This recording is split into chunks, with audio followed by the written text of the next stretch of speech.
Okay, we are going to get started on the warm-up and then step right into our sequence where we are focusing on keeping our hips square to the top of the mat. And by square, you and I know that that means square-ish, that the shoulders and the hips stay together, and that the comfort and stability and safety of your low back is priority versus turning your shoulders a certain exact percentage. So we're going to prioritize that alignment that feels good in our bodies versus like a visual cue or a visual expectation, because that doesn't matter. So we're going to start with our warm-up, laying down on our back, and we've got the yoga block, and you're just going to start on the lowest setting, right, and come down on your back. You're just going to activate, we're going to start with the right leg, so you're going to activate your toes towards your face. That should lift your heel up, and then you're going to lift over the block, let's say a total of 10 times, right? Just going forward or side to side, and you're pulling your toes actively back towards your face, and then you'll repeat it on the other side. So shouldn't really need to look at it to make sure that it's there, right? And then the goal here is to do this just to warm up your hip flexors, but not to overload them. If you get to the point where you're like, yeah, this is way too easy, like I'm not feeling any activation, that's when you would put the block up to the next highest height and then come up and over with a straight leg. Or if you're feeling like super salty, you could go, but the leg has to stay straight and locked out, right? So it has to come here and here, right? And then you do it on the other side. But this is to tolerance. This is to tolerance. Really, you should be able to reach down and feel the top of your leg and feel it active, like the muscles tightening underneath your hand. And after, I would say, like a couple to a handful of weeks where you've worked on sort of building up the height of the block, this is where you could sit upright, pull your hips back so your spine is straight, and then start back at the bottom, going over here. And I'm telling you, my hip flexors are pretty strong. This is challenging because your spine is now upright and you're having a different load principle going into the front part of your body. Your core is active, and so you're really feeling a little different sensation, and it should be increased sensation. So we save this to when we need it, which if you're on your back and that's sufficient, good. All right, so then our second warm-up thing is we're going to come into that figure 4 cross with your left ankle over your right knee, and you're just going to gently press your knee away from your face, and then if you need a little more resistance, you're going to bring your left hand to the inside of the knee, and you're going to press back into your hand and keeping this like constant tension. It's not like you're like attacking yourself. You're just creating this nice soft tension.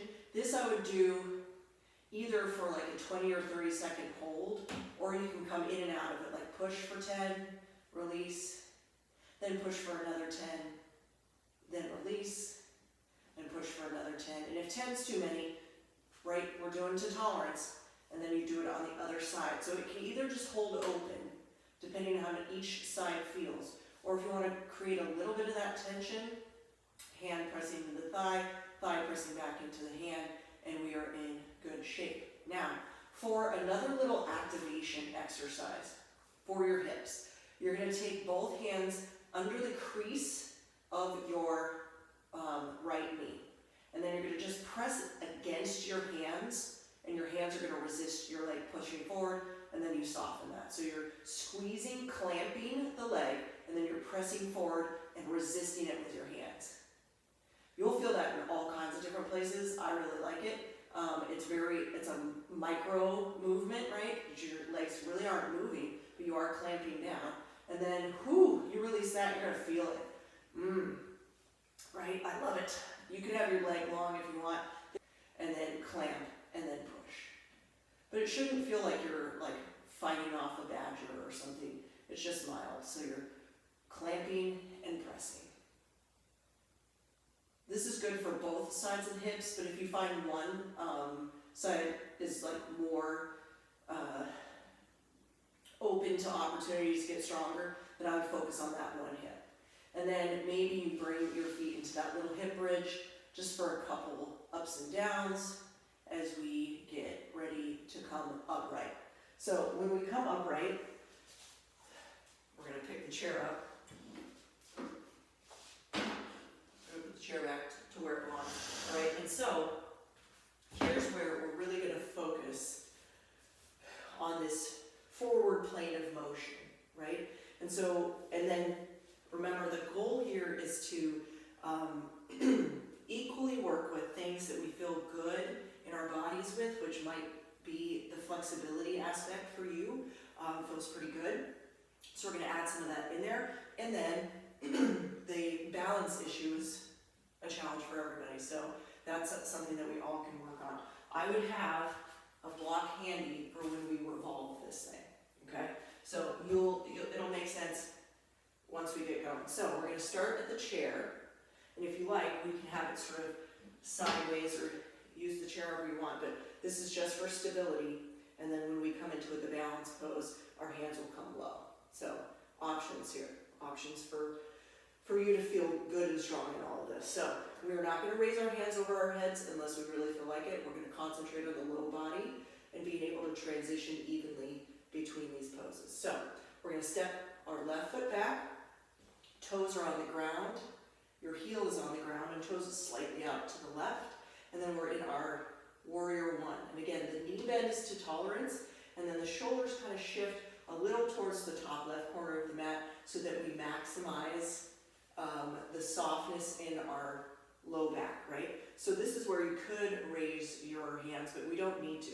I want you to push back into the left foot to feel a nice stretch in your calf. And then we are going to hinge forward just a smidge.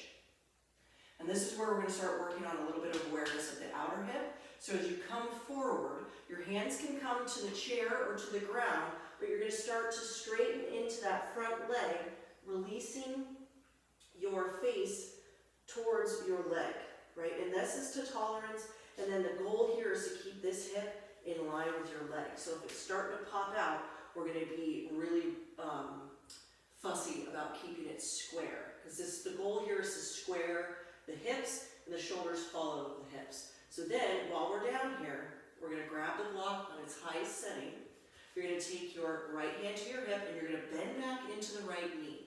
Then we rotate the shoulder any amount, right, to tolerance. And then if it feels good to straighten back into that front leg, that's when we do that. But we can keep it bent, and if it needs to be a little heel lift in the back, fine.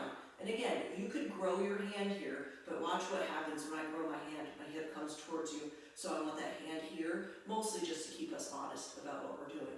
So hands are then going to come to the chair, and we're going to lift our chest above hip height. Then you're going to turn the ball of your left foot, bend, and then take a tiny float. So this right leg is still bent. The toes of your left foot are floating.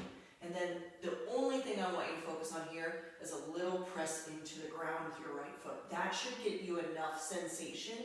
If you want to lean forward a little bit to let that left hip lift the left leg, that's fine. Keep that hip dialed down. The goal isn't to have this leg as high as possible. The goal is to have some integrity and work on your ability to balance here. And then the knee comes back in, you set the foot down, and then you release. So I'm going to turn this chair this way. I think that's probably better for visual purposes. And then we'll do it on the other side, right? So we're going back into our warrior one. The hand can be here for balance. Step back, toes slightly out to the side. Keep your feet on railroad tracks as best you can. It's for our hips, it's for our low back, it's for our lumbar spine. And then that little kind of opening of the chest towards the top right corner of the mat, and then you press back into that right foot. Feel your pinky toe edge of your foot, like activating your entire calf area. And then again, hands can stay at heart center, because we're going to come into that pyramid pose, intense side stretch, right? So how do we make it less intense? Well, we keep the left knee bent. So you're going to hinge forward just like a smidge, right? And then you're like, okay, Then you're going to start to release. The knee stays bent until you decide, well, either I'm going to release my hands, I'm going to pull that leg a little straighter, and we're going to keep that, like if that hip pops out to the side, you're going to pull it in, and then find a little release here, right? Chin towards chest, but we're not forcing anything. Then to come into our revolved, we're going to find the block with our right hand, it's on its highest setting, and then the right hand is going to press into the block a little bit, left hand finds the hip and pushes it back in, and then you start to twist. Here's where we can decide, yes, I have some room in my left leg to straighten the leg a little bit more, or maybe I don't. Maybe I can straighten the leg, but I have to lift the back heel to do that. Make good choices, right? Lifting the arm is extra and not required. And then you're going to dial that hip back down and plant your hands on the chair. Lean forward, bend the knee, and then float. So the goal here is to press down equally into the big toe side of your foot, the pinky toe side of your foot, and your heel. And then get that right hip dialed down. So this leg's height is really not what we're focused on. We're focused on stability, length in the spine, and then again, the knee is bent until you decide lengthening the leg feels good and right. And then over time, the fingertips can be what's holding you there, and then maybe one hand, and then maybe both hands. But then we've got the chair as soon as we start to feel that stability slide away from us. And then we come back into the knee and lift up. So that sequence, I'm looking for 3 to 5 controlled flows through that. We can always add some spicier stuff onto it, right? But this is our foundational Warrior One flow that is giving us some opportunities to be strong, to find some stability, and to work on a little bit of balance, right? So the stability is through all of the standing postures, and the balance is stability plus, you know, like a Disney Plus, which I think is kind of a ripoff. Anyway, let's go again. So left foot back, hands can always be on the back of the chair, right? So here we are. Then we hinge and come forward, release the hands to the floor or blocks, and then chest towards your thigh. Then the right hand brings the block to the left. You're going to push that hip in as you spin open. This hand never has to lift, right? But it can. And then as you come forward, you're going to release into your warrior. Dial that hip down. Work on keeping your chin up and your neck in line with your spine. And then that knee comes in, you set the foot down, you release, and then we go to the other side. So stepping the foot back, feeling that wide feet, make the shoulder adjustment that you need. And then as you start to hinge forward, you can start to straighten into the leg to tolerance. Hands can be on blocks, or you can release them to the ground. Get that left hip back where it belongs. Little bit of release here. And then we're going to find the twist.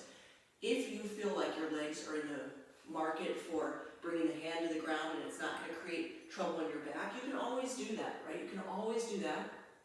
But I like the block because it gives us something to push into, and it's going to increase the stability profile. So then the shoulder comes back down, the block moves to the side, we start to lean and keep that bend in your left knee until you feel stable. Press into the chair if you like, lengthen the left leg a little bit if you like, and then you breathe, right? So breathing through all of this and becoming aware, where is the weight in your foot going? Is it to the pinky toe edge? Is it going to the big toe only? So we got to work that out. And then the knee comes in and we release. Voila, right? So the goal here is to go side to side, facing the top of the mat. And then, if you want to work on a little bit of fluidity, then we can add a chair at either end, and you would go from your warrior into a turn where you would just turn right into warrior on the other side. So picture a chair here, right? We'll start back at the top. So you'd be in like warrior, you do all of your things, you come through your warrior 3, and then that foot comes back down, you turn, and then turn walk your right foot a little wider, right? So we're back where we started from, and then we come into that sequence on the other side. So it turns it more into like an infinity flow, where you don't come back to standing, you just go from side to side, and it becomes like that opportunity for that moving meditation that we are aiming for in yoga, right? But that should be enough to get you going as far as like feeling strong and feeling those transitional moments with a little more clarity and a little more confidence.